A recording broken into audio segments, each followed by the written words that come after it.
Assalamualaikum dan selamat sejahtera. Saya akan membentangkan topik satu persatu perancangan. Yang pertama adalah topiknya adalah definisi pengurusan. Pengurusan adalah usaha merancang, mengorganisasi, memimpin, mengawal sumber dan aktiviti organisasi.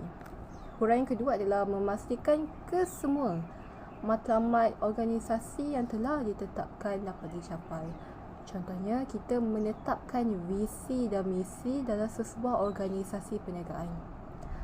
Yang kedua pula, kita di bawah subtopik ini, kita mempunyai kepentingan pengurusan. Iaitu, kepentingan pengurusan yang pertama adalah penyelarasan sumber.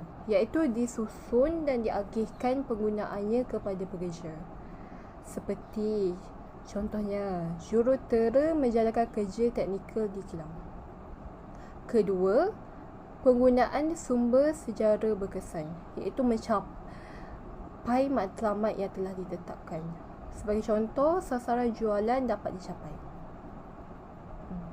Ketiga adalah pencapaian matlamat organisasi, iaitu membantu kesemua pihak dalam sesebuah organisasi melakukan aktiviti. Sebagai contoh, jurujual membantu organisasi dalam meningkatkan keuntungan perniagaan. Dan keempat adalah mengurangkan pembaziran. Huraian dia adalah menjimatkan kos dan beroperasi pada tahap optimum. Contohnya, pengkhususan kerja boleh menjimatkan kos. Seterusnya adalah fungsi pengurusan. Yang pertama adalah perancangan. Perancangan ini adalah menetapkan matlamat serta visi, misi, strategi, taktik yang ingin dicapai oleh organisasi sebagai hala tuju bagi aktiviti organisasi. Contohnya, visi organisasi adalah membuka cawangan di luar negara, membuka cawangan di negeri Kelantan, contohnya. Kedua adalah pengorganisasian. Pengorganisasian ni adalah proses kita susun tugas dan pengagihan sumber yang mencukupi untuk melaksanakan pelan tindakan, untuk mengelakkan tindakan kerja. Sebagai contohnya, Jabatan Pemasaran melakukan kerja berkaitan pemasaran. Tindakan kerja ni, macam kita tak nak jabatan lain buat kerja yang tidak berkaitan dengan dia. Sebagai contoh tadi kan, Jabatan Pemasaran. Kita tak nak Jabatan Pemasaran masuk ke dalam jabatan lain. Contohnya, pergi buat kerja Jabatan Auditan. Kita tak nak. Kita nak Jabatan Pemasaran, dia buat kerja dia. Tiada tindakan kerja di situ, okey. Ketiga, kepimpinan. Yang ketiga adalah kepimpinan, iaitu ketua mempengaruhi gagak pekerja memastikan segala tugas dapat dilaksanakan dengan baik dalam usaha mencapai matlamat yang telah ditetapkan. Terdiri daripada pemimpin yang formal dan tidak formal. Contohnya, ketua memberikan motivasi kepada pekerja. Kepimpinan ni dia melibatkan ketua. Jadi yang seterusnya, yang keempat adalah pengawalan. Pengawalan ni adalah proses pemantauan prestasi dengan mengenal pasti punca dan tindakan pembetulan bagi memastikan matlamat organisasi dapat dicapai. Huraian yang kedua adalah memastikan semua perancangan yang telah ditetapkan dapat dilaksanakan dengan sempurna. Sebagai contoh, memastikan pekerja menjalankan tugas dengan cekap. Okey. Seterusnya, dekat subtopik perancangan ni, kita ada keberkesanan dan kecekapan. Keberkesanan ni adalah tugas yang dilaksanakan yang mampu membantu kepada pencapaian objektif pencapaian objektif organisasi, iaitu membuat kerja dengan betul, do the right thing. Contohnya, menghantar pesanan kepada pelanggan ikut waktu yang ditetapkan. Contohnya, pelanggan itu minta pada waktu 8 pagi dihantar, 8 pagi dah siap dihantar kepada pelanggan. Iaitulah kita dapat keberkesanan dia kat situ. Jadi yang kedua pula, kita ada kecekapan. Kecekapan ni hampir sama, cuma dia tugas yang dilaksanakan, kita minimumkan kos, kita maksimumkan pengeluaran dan tanpa pembaziran kos. Dia sama juga membuat kerja dengan betul, do the right thing. Jadinya contohnya kita menghantar pesanan macam tadi contoh dia, kita hantar pesanan kepada pelanggan ikut waktu yang ditetapkan. Tetapi kalau kecekapan ni, kita jimatkan kos. Dari segi contohnya kos pengangkutan. Itulah contohnya. Jadi kaitan keberkesanan dengan kecekapan. Pengamalan kedua-dua konsep ini membolehkan matlamat organisasi dapat dicapai. Visi dan misi itu dapat dicapai dengan penuh lah. Kedua, mementingkan kecekapan daripada keberkesanan kerana kecekapan dapat menjumbang kepada peningkatan daya pengeluaran. Seterusnya adalah peranan pengurus, teori Meisberg. Dia ada 3 antara perorangan, peranan bermaklumat dan pembuatan keputusan. Jadinya, kalau antara perorangan ni, dia yang pertama, fakta yang pertama adalah sebagai tunggak. Huraian dia adalah menjalankan beberapa tugas yang berbentuk simbolik. Yang kedua pula, huraian dia adalah menjadi contoh kepada pekerja. Sebagai contoh, ketua datang pejabat pada waktu yang telah ditetapkan, iaitu sebagai tunggak lah. Dia memberikan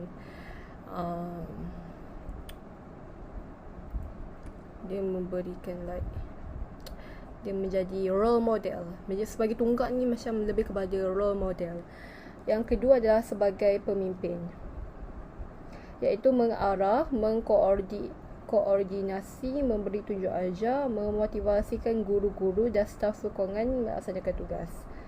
Dapat bekerjasama dengan ketua.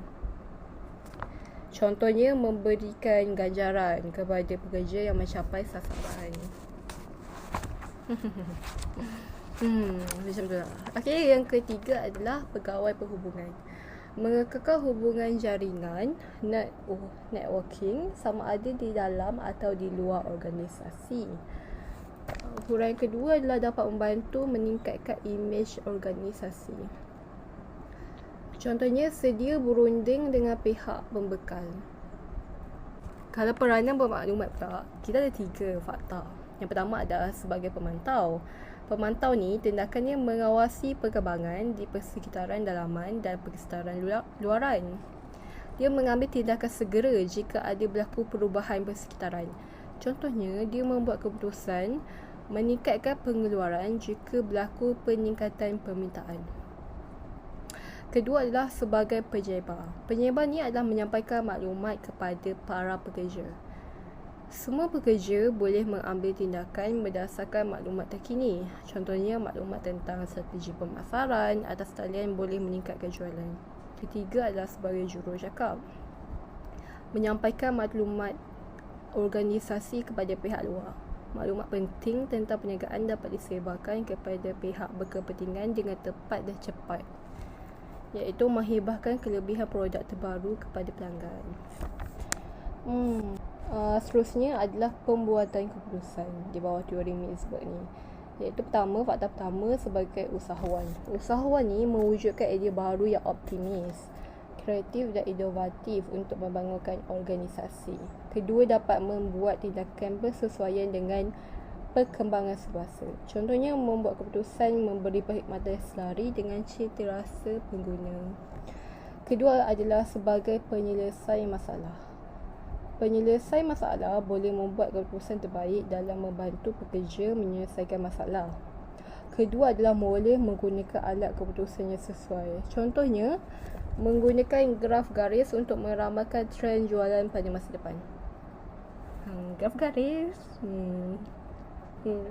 Okey, graf garis. Ketiga adalah sebagai pengagih sumber. Pengagih sumber tindakan membahagikan sumber atau input kepada pekerja dengan cekap mengikut keperluan. Okey, peranan kedua boleh meningkatkan kecekapan dan mengelakkan pembaziran. Contohnya, memberi tugas kepada pekerja berdasarkan kelulusan dan pengalaman. Keempat pula sebagai perunding. Perunding dijadikan sebagai juru runding dengan pihak luar. Boleh membuat keputusan yang memberi faedah kepada organisasi. Contohnya, mendapat pembekal yang boleh memberi kos bahan mentah yang murah. Seterusnya adalah pendekatan pemikiran pengurusan. Kita ada 4 pendekatan, iaitu pendekatan klasikal, kemanusiaan atau gelagat, sains pengurusan atau kuantitatif, dengan moden atau contemporary. Yang pertama adalah klasikal. Teori pengurusan saintifik menekankan penggunaan kaedah sains dalam meningkatkan prestasi pekerja. Yang kedua adalah teori pentadbiran, mementingkan proses pentadbiran yang berkesan melalui prinsip pengurusan yang baik, termasuk dalam 14 prinsip pengurusan Fayol. Ketiga adalah terdiri daripada cabang pengurusan saintifik Frederick Taylor, teori pentadbiran Harry Fayol dan model birokrasi Max Weber. Yang kedua pula pendekatan kemanusiaan atau gelagat. Pendekatan hubungan kemanusiaan mengambil kira faktor pekerja dan manusia yang mempunyai ciri-ciri motivasi. Kedua adalah pendekatan gelagat, menekankan kepada pekerja mempunyai hubungan dengan pekerjaan dan memerlukan keperluan untuk kehidupan. Yang ketiga adalah pendekatan sains pengurusan kuantitatif. Teori pengurusan organisasi menekankan penggunaan matematik dan meningkatkan kecekapan dan keberkesanan dalam pembuatan keputusan. Yang kedua adalah teori sistem pengurusan maklumat yang menggunakan komputer dalam menguruskan data.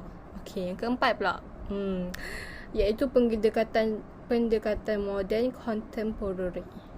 Teori sistem mengadaikan sebuah organisasi merupakan satu sistem kerana mempunyai kaitan antara satu sama lain. Kedua pula adalah teori kontingensi, merujuk satu pendekatan yang diambil bersesuaian dengan perubahan persekitaran.